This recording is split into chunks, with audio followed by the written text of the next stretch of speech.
palavra medo, mas digamos que está um frio na barriga em função da responsabilidade que esse cargo traz nesse momento que a magistratura, o Poder Judiciário em geral, vive um momento de turbulência. O mundo está mudando, as instituições estão mudando, estão se transformando, e o Judiciário também deve acompanhar esse tempo. E de uns 3, 4 anos para cá, eu comprei um PlayStation, numa viagem que eu fui aos Estados Unidos, e me apaixonei pelos games, simuladores de corridas. E, enfim, eu me dedico a isso nos meus momentos de folga, de lazer. Nosso convidado de hoje no cartão de visita é o presidente da Seção Criminal do Tribunal de Justiça do Estado de São Paulo, desembargador Antônio Carlos Tristão Ribeiro. Com mais de 30 anos dedicados ao direito penal, Tristão foi eleito no final de 2011 para a presidência da seção, em um momento marcado por diversas tensões no judiciário brasileiro.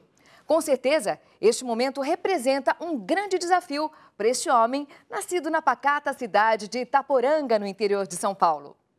Mas queremos saber como o desembargador Antônio Carlos Tristão Ribeiro pretende avançar na informatização das câmaras da seção, dar continuidade aos trabalhos do Juizado Especial de Defesa do Torcedor e lidar com os casos de violência doméstica e familiar contra a mulher.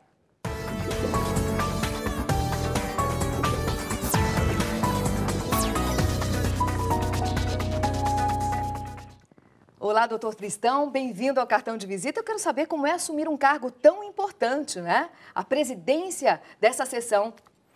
Bom, inicialmente, meus cumprimentos a você, também aos nossos telespectadores. Para mim, representa um passo a mais numa carreira que eu abracei, como você mencionou já no início, na abertura do programa, há mais de 30 anos, que foi a magistratura. Eu me dedico à área criminal desde 1981, quando eu fui promovido para a terceira vara criminal de São Bernardo do Campo, passei pela capital, passei pelo extinto Tribunal da Assado Criminal e agora no Tribunal de Justiça, desembargador na 5ª Câmara Criminal.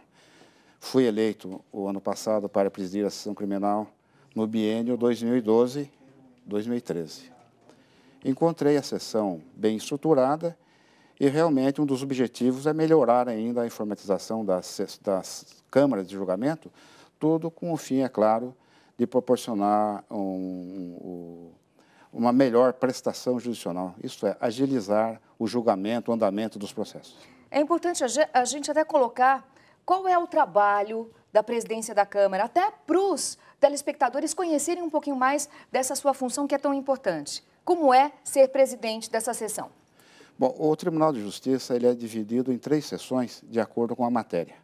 Nós temos a sessão de direito privado, que é a maior delas, praticamente a metade do Tribunal de Justiça, a metade dos desembargadores está concentrada na sessão criminal.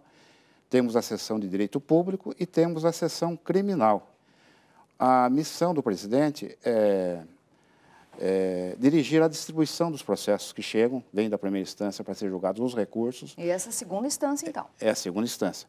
Lá nós distribuímos os processos entre os 80 desembargadores, que integram as 16 câmaras da sessão, né?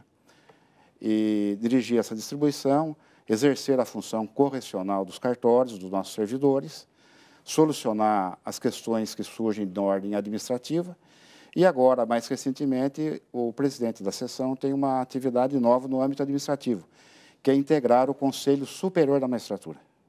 Esse órgão é um órgão de cúpula do tribunal, um órgão de direção, e aí ele compete decisões no âmbito administrativo, como promoções de juízes, enfim, outras questões que interessam a toda a magistratura, não especificamente apenas a seção criminal. Dá um certo medo assumir a presidência dessa sessão num momento turbulento do judiciário? Como é que é isso para o senhor, doutor? Olha, eu não diria exatamente a palavra medo, mas digamos que está um frio na barriga em função da responsabilidade que esse cargo traz a qualquer um de nós, né? Especialmente, como você disse, nesse momento que a magistratura, o Poder Judiciário em geral, vive um momento de turbulência. Certo. E qual é o primeiro passo para o senhor mudar um pouquinho essa sua sessão? Quais são as mudanças necessárias?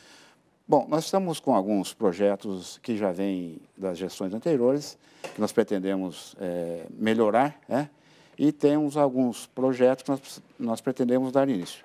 Um deles, certamente o prioritário, é diminuir consideravelmente o acervo de processos que nós temos para julgar. Esses processos aí que estão aguardando o julgamento são em torno de 90 mil, distribuídos entre os gabinetes, com o Ministério Público, né, e aguardando o julgamento. Então, nós pretendemos colocar mais juízes auxiliares, para auxiliar no julgamento desses processos, diminuir o tempo de tramitação desses processos que estão em julgamento, e para isso foi muito importante, você citou já durante essa entrevista, a questão da informatização. Praticamente toda a sessão está informatizada mediante o uso do certificado digital, que nos permite assinar as nossas decisões, tanto as da presidência como a dos desembargadores, pela via eletrônica. Uhum. Então, nós não recebemos mais o processo físico, o processo em papel. As decisões são digitalizadas, os feitos são digitalizados e colocados online, onde você tem acesso à leitura e depois de liberá-los para que sejam disponibilizados para as partes interessadas. Enfim, otimiza espaço, faz bem ao meio ambiente e agiliza os processos, não é isso, doutor? E poupa recursos humanos para que sejam utilizados em áreas mais prioritárias. O senhor foi eleito no segundo turno com 46 votos contra 27 do desembargador Antônio Mansur. Depois da eleição, vocês chegaram a conversar sobre os possíveis rumos do Tribunal de Justiça de São Paulo? Como é que foi isso? Sim, nós conversamos. Inclusive, eu mantenho o meu gabinete no prédio dos gabinetes do desembargador da Sessão Criminal, que é na Rua Conselho Furtado. Eu continuo frequentando o gabinete, almoçando quase que diariamente no refeitório que nós temos lá, junto com os colegas, justamente para ouvir deles as reivindicações, queixas, críticas e, eventualmente, até elogios. E o Antônio Mansur, que foi com o qual eu concorri à presidência da sessão, é um colega muito querido, estimado, tem um excelente nome na magistratura, fizemos uma eleição limpa, uma eleição em torno de ideias e projetos. É importante unir, né, esses lados, essas ideias, para que as ações sejam boas para todos, não é isso, doutor? Sim, a atividade fim, que é a distribuição da justiça. É que fazer com que o justicionado, ainda que alguns não se agrade a todos, mas que as decisões sejam mais rápidas, mais sérias e, na medida do possível, sempre as mais justas possíveis. O novo presidente do tribunal, desembargador Ivan Sartori, anunciou uma auditoria no TJ. É triste ver alguns pares provavelmente envolvidos em tantos escândalos. Como é que é isso na sua visão? Olha, eu não diria que existem escândalos. Existem, talvez, algumas questões cujos rumos sejam resolvidos. Escândalos, eu diria, eu não chegaria a usar propriamente essa expressão. Talvez ele tenha alguns métodos de trabalho que o diferenciem das gestões anteriores. Não que as gestões anteriores tivessem perdido o rumo da sua administração. Ele é um jovem, mais novo de carreira que eu na magistratura, está imbuído de boas ideias, e certamente pretende imprimir essa marca à sua administração e, principalmente, essa abertura que ele está dando, muito maior do que já se viu no tribunal, à ação da imprensa. O TJ, então, virou uma vitrine tanto para o bem quanto para o mal. Talvez hoje seja um pouco o Poder Judiciário, aquilo que se convencionou numa palavra, a bola da vez. Sim. A bola da vez. Talvez até por essa projeção que se deu ao Judiciário pelas falas da ministra Eliana Calmon, que é uma ministra, assim, digamos assim, que mais desabrida no uso da linguagem e tal, o que não se vê muito na magistratura. Os juízes sempre foram um pouco mais reservados, de falar menos. Talvez nesse campo, sim. Então, se deu margem a uma discussão maior sobre o que é o judiciário, o que ele representa na vida do cidadão. Isso, é claro, há uma exposição de coisas boas e coisas ruins. Como é que o senhor enxerga esses novos juízes, esses juízes que têm essa facilidade de comunicação, como o senhor mesmo citou agora, os juízes de primeira instância? Como é que o senhor enxerga? Nós estamos vivendo realmente um tempo de mudança na magistratura. Inclusive, entrada de juízes, ingresso na carreira de juízes mais jovens, com outras ideias, com novos planos, com uma nova formação acadêmica. Eu acho que isso é muito bom, porque o mundo está mudando, as instituições estão mudando, estão se transformando, e o judiciário também deve acompanhar esse tempo. Inclusive, até para conhecimento, e talvez seja até o conhecimento da maioria das pessoas, hoje as mulheres que até a minha época, quando eu ingressei na magistratura, não tinha nenhuma mulher magistrada, hoje ela praticamente são maioria nos concursos de ingresso. Olha só, quer dizer que teve uma abertura grande para a Uma mulher abertura também grande, nesse meio. E o senhor negou, junto com outros colegas, o pedido de liberdade apresentado em habeas corpus pela defesa de Suzane von Richthofen. Como é que lidar com situações de tanta repercussão como essa, doutor? A questão é justamente apenas a repercussão do caso. Porque na nossa atividade diária, nós julgamos casos que são tão ou mais graves do que esse. É que esses casos não são expostos na mídia, nem despertam o interesse da grande imprensa, como despertam esses casos da Suzane, mais recentemente o caso Eloá, Sim. outro do caso daquele casal Os Nardoni, porque são os casos que a grande mídia leva para o debate nacional e acaba despertando. Mas não são mais difíceis ou menos difíceis do que casos que nós julgamos diariamente. O senhor teria um outro caso para citar que não teve tanta repercussão como esses que o senhor citou agora? Difícil, assim, de me lembrar de um caso no momento, mas nós lidamos diariamente. Marcou, por exemplo, a sua carreira? Nós lidamos diariamente com casos de atentados contra a dignidade sexual, que são os antigos crimes contra os costumes, casos de homicídios bárbaros, roubos, sequestros. Isso faz parte da nossa atividade diária. Você, puxando aqui pela memória, eu me lembro de um caso de Campinas, em que um casal teve um transtorno obsessivo compartilhado. Passou de um para outro, e eles atiraram uma criança, um bebê recém-nascido, contra uma árvore. A criança não faleceu, mas foi um caso que realmente me despertou muita atenção, um julgamento muito tenso, as emoções aflorando. Os casos com crianças são sempre esses mais marcantes, não é? Sim, são marcantes, são exatamente, são marcantes. Choca muito. Envolvendo crianças vítimas, choca muito. É interessante o senhor ter citado esse caso, porque houve, sim, uma divulgação, mas não foi tão forte. Não é verdade? Há uma declaração do senhor no Anuário da Justiça que eu queria que o senhor comentasse para a gente. A aplicação do princípio da insignificância restringe-se aos casos de ínfima lesão, coisas que nem sequer têm valor econômico individualmente. Comente isso para a gente, doutor. Bom, o princípio da insignificância ou da bagatela é uma criação nova no direito brasileiro para deixar impunes aqueles casos em que a lesão ao bem jurídico, principalmente no caso de crimes contra o patrimônio, furto, principalmente, em que não há emprego de violência, que não é o caso do roubo, o bem jurídico é de pequeno valor. E foi se ampliando o alcance desse... O que é um pequeno valor? Aquilo que é de pequeno valor, para mim, pode não ser para quem é milionário, para um banco ou para outra pessoa. Então, tem que ter um valor, um padrão objetivo para avaliar o que é pequeno valor. Mas o valor das coisas é muito particular, Sim, né? é particular. A lei já estabelece parâmetros, que é o chamado furto privilegiado, que estabeleceu que até um salário mínimo, você poderia deixar de aplicar uma pena de multa, uma pena mais branda, mas não levar o caso à impunidade. Porque então estaríamos franqueando aí que qualquer pessoa entre na sua casa e subtraia um bem, um relógio aqui, porque está avaliado em R$50, ele ficará impune. Nós temos ainda que considerar que o patrimônio é um bem jurídico assegurado pela própria Constituição. E o juiz precisa agir com frieza, doutor? Até num caso como esse da insignificância. Muitas vezes com frieza, mas também não deve deixar de lado uma dose de emoção do coração. Porque senão não necessitaríamos de juízes. Poríamos máquinas para julgar e elas julgariam. Bom, eu deixei uma pergunta no bloco anterior. Eu quero saber como é que o doutor Tristão avalia a relação do judiciário com a imprensa. É perigosa essa relação, doutor? Não, não vejo como perigosa. Eu vejo como saudável.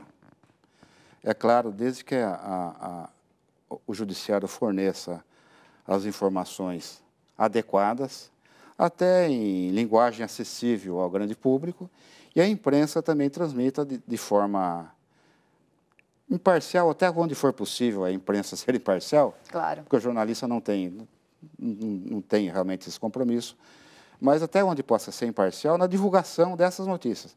Nós sempre fomos tidos e havidos com um poder hermético, um poder fechado. Então, eu acho saudável que realmente se abra para a imprensa, que fique conhecendo a nossa realidade, aquilo que nós fazemos de bom, como também aquilo, nós não podemos esconder aquilo que eventualmente possa existir de errado na nossa instituição. Mas não tem muitos advogados que estão querendo julgar a imprensa de uma forma distorcida? Eu acho que como a imprensa tem o direito da crítica, também a imprensa tem que aceitar a crítica, né? Porque também é um órgão que até já foi chamado aí, se não me engano, em um filme, como o quarto poder, né? O quarto poder. Mas eu acho saudável, tanto é que hoje o Tribunal de Justiça tem bem estruturado um setor de imprensa. Tem uma comissão formada por desembargadores para manter um relacionamento com a imprensa. Então, eu acho saudável, desde que observados os limites de ambas as partes. Mas a imprensa tem como obrigação colocar os fatos para a sociedade? Sim, claro, claro. De ambos os lados? De ambos os lados. Então, nesse caso... É. Quando eu lhe disse que a imprensa não tem obrigação de ser imparcial, é nesse sentido, ela dá informação, houve uma parte e houve outra. O que pode ser, o que eu acho que não é recomendável, é que a imprensa se torne num poder de julgador, de julgar se essa atitude ou aquela atitude é ou não adequada. Então, as colocações deveriam ser mais imparciais, eu quero dizer isso? Dentro do possível. Dentro do possível. Dentro do possível. Mas eu repito, eu acho saudável que se amplie esse leque de relacionamento entre o Poder Judiciário e a imprensa. Vamos mudar um pouquinho de assunto? Eu quero saber da sua infância, doutor Tristão. Como é que foi? Na cidade de Itaporanga, é isso? Itaporanga. Como é que foi a sua infância? Conta pra gente. Eu sou de família humilde, né? Meu pai era um pequeno comerciante, trabalhou com caminhão, motorista de caminhão, vendia cereais. O nome dos seus pais? Meu pai, Diniz, e a minha mãe, Irene. Sim. E tive uma infância muito feliz, estudei. Tinha um sonho de ser advogado. Tinha um vizinho nosso que... Isso era desde a infância, Desde a então? infância, desde a infância. Eu cresci dizendo que queria ser advogado, né? Passei lá em Itaporanga, a minha infância. Terminamos lá, na época, o curso ginasial. E não existia mais escola além desse nível. Aí meus pais mudaram para Itararé, que é uma cidade vizinha, de maior porte, onde eu cursei o curso normal. Hoje é conhecido como magistério. Sim. Ali, então, eu prestei vestibular no ano seguinte e consegui ingressar na Universidade Federal do Paraná, Faculdade de Direito, em Curitiba, onde eu estudei os 5 anos. Voltei para Itararé, advoguei mais ou menos 5, 6 anos e prestei concurso para juiz, para magistratura e, graças a Deus, fui feliz. Filho único, doutor? Não, eu tenho 2 irmãos. Tem 2 irmãos. Tenho 2 irmãos. Mas, pelo jeito, os seus pais quiseram impulsionar a sua carreira, não? Até mudaram de cidade para que o senhor estudasse? Mas eu e meus irmãos, né? Meus irmãos. O meu irmão mais velho, ele continuou morando em Itaré, a minha irmã de prendas domésticas, ficou em casa, casou e mora em São Paulo hoje. Mas eu sempre tive interesse, fui um sonhador. Que bom. Sonhador. E o seu sonho hoje se tornou realidade? E os meus sonhos, grande parte deles se tornou realidade. Que beleza. O senhor tem 4 filhos, só um deles é advogado? Só o mais velho advogado. Qual o nome dele? É o Carlos Eduardo. Carlos Eduardo. E os outros? O outro, Carlos Augusto, é engenheiro, e o Antônio Carlos é piloto da aviação, e tem uma filha agora do meu segundo casamento que ainda está em idade escolar. Certo. Esperamos para ver para qual área ela vai se decidir. Quanto Carlos? É o quê? É vaidade? O senhor adora o nome? Por quê? Eu acho que é bonito o nome. Carlos Eduardo, Carlos Augusto e Antônio Carlos. E a sua filha? Qual a preocupação em relação a ela que ainda não se decidiu? Bom, ela ainda está no início da vida escolar, ainda tem muito a aprender, a se decidir, mas com certeza ela tomará o rumo. E para mim é muito especial que é uma filha que não é filha de sangue, mas é filha do meu coração. Sim. Do meu coração. E especial porque também eu tive 3 filhos homens no primeiro casamento e hoje, graças a Deus, eu tenho uma menina. Que beleza. E qual é a maior preocupação entre essas profissões que seus filhos escolheram, hein? Será com advogado, com aeronauta, o outro engenheiro, é isso? O outro engenheiro.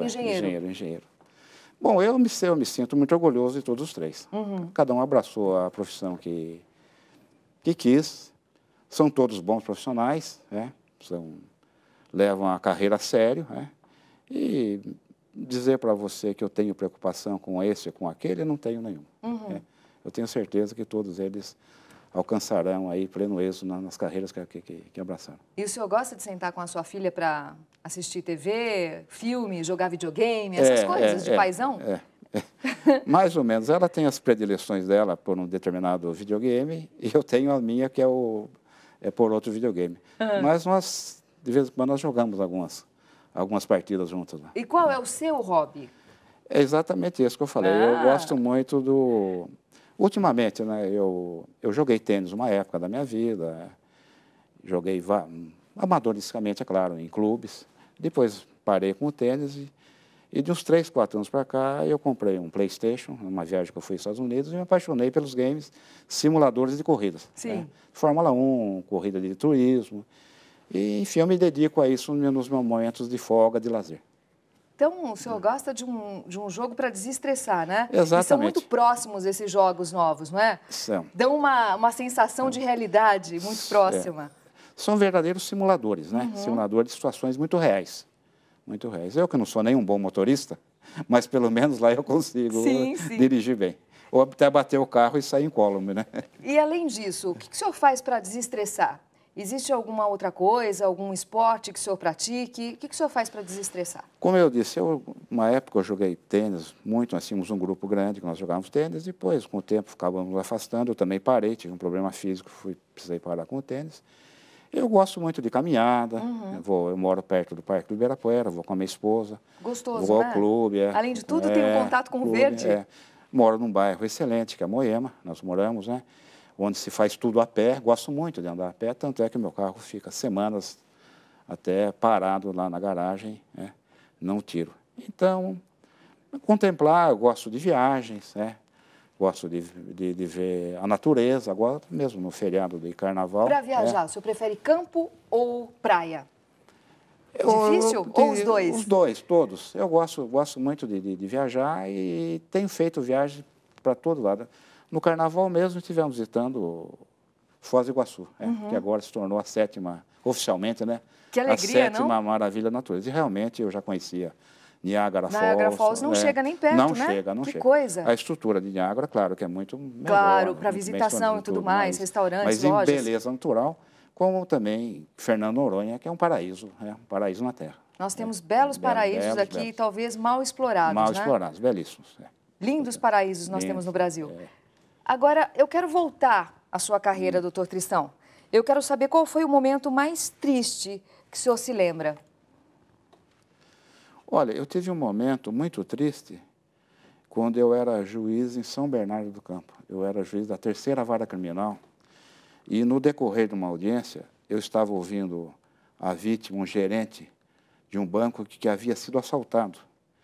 E um dos autores desse roubo estava presente, preso, requisitado, estava na audiência, quando a quadrilha dele, toda armada, entrou no fórum, nos rendeu a todos e levou o preso embora. Levou o preso, resgatou o preso e levou embora. Foi um momento muito triste por ver o ambiente do trabalho, o fórum invadido daquela maneira, o desrespeito com que foram tratados, não só o juiz que estava lá, como os advogados, o promotor de justiça, as próprias partes que estavam, os funcionários que estavam trabalhando na audiência. Foi realmente um momento muito difícil, que inclusive até naquela época eu cogitei de sair da área criminal e ir para a área civil. O senhor tem medo da morte, doutor? Olha, eu pensei um pouco porque tenho, mas não penso nisso. Porque eu sei que é uma coisa certa, que vai acontecer um dia, então... Mas dizer para você que eu não tenho medo, eu não afirmaria isso. Talvez o quê? O medo da maneira de morrer? Eu acho que a maioria das pessoas tem o medo da maneira de morrer, não é? Não, nem penso nisso. Eu acho que a vida é tão boa que eu queria pudesse ficar para sempre aqui. E principalmente os filhos, não é? O senhor tem 4 filhos. Eu acho que a vida é tão boa e a gente vai conquistando e vai fazendo a vida boa, né? Porque quem faz somos nós. Então, se eu pudesse, eu sei que eu não posso. Ninguém é imortal. Escolheria ser imortal? Escolheria. Olha aí, doutor Tristão, que maravilha saber disso. O senhor falou de um momento triste, claro, eu quero saber agora de um momento feliz da sua carreira, aquele momento que despertou o orgulho no senhor.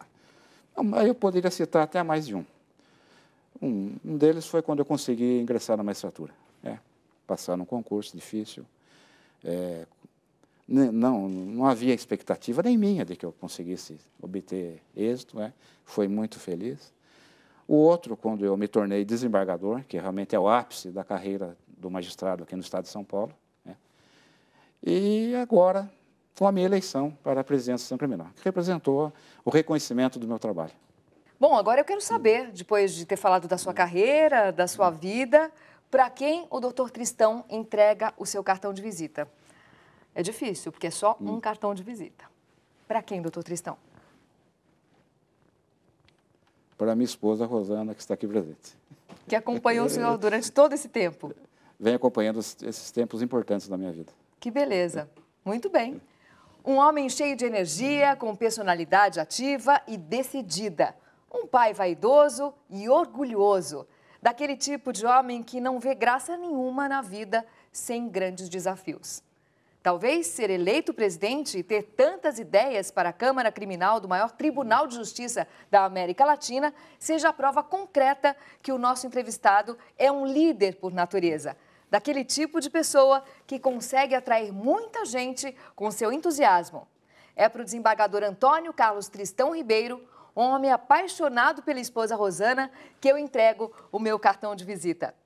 Record News, jornalismo 24 horas de plantão.